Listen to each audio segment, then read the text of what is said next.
C'est comme si on l'amenait en fait. Parce que c'est pas mal d'avoir le côté... Hervé Trouillet prépare un film d'animation dans le studio d'un ami. Bientôt, il ouvrira sa société de production et de création spécialisée dans les technologies novatrices. Il lui fallait 300 000 €. Il a vu les banquiers, les professionnels du cinéma, les fonds d'investissement.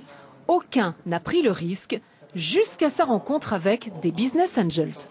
Le terme, c'est préjugés. En fait, ils n'ont pas de préjugés sur les projets. Et pour le coup, je vous parlais d'innovation. On a un gros problème, c'est qu'on essaie de caser l'innovation dans des cases. Et c'est par définition, l'innovation, c'est quelque chose de nouveau. Et c'est quelque chose que les business angels comprennent très bien. Ces anges du business, les voici. Des hommes qui investissent leur argent personnel dans des start-up. Ils sont chefs d'entreprise, cadres supérieurs, ingénieurs, comptables. Ce soir a lieu l'assemblée plénière des business angels du Pays d'Aix. Ils vont auditionner 3 candidats. On ne reçoit pas des gens qui viennent nous voir en nous disant « j'ai une idée ».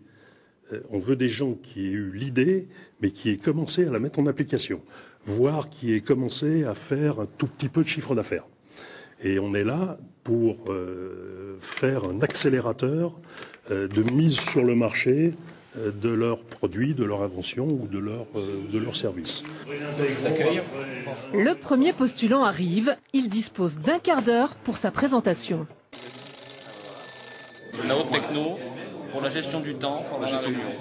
Lorsqu'on a mis tout ça en face, ça nous donnait un business plan tout à fait intéressant, tout à fait encourageant. La voix tremble un peu. L'ingénieur doit vendre son idée, mais aussi sa rentabilité, le business plan. Ses interlocuteurs ne laissent rien passer.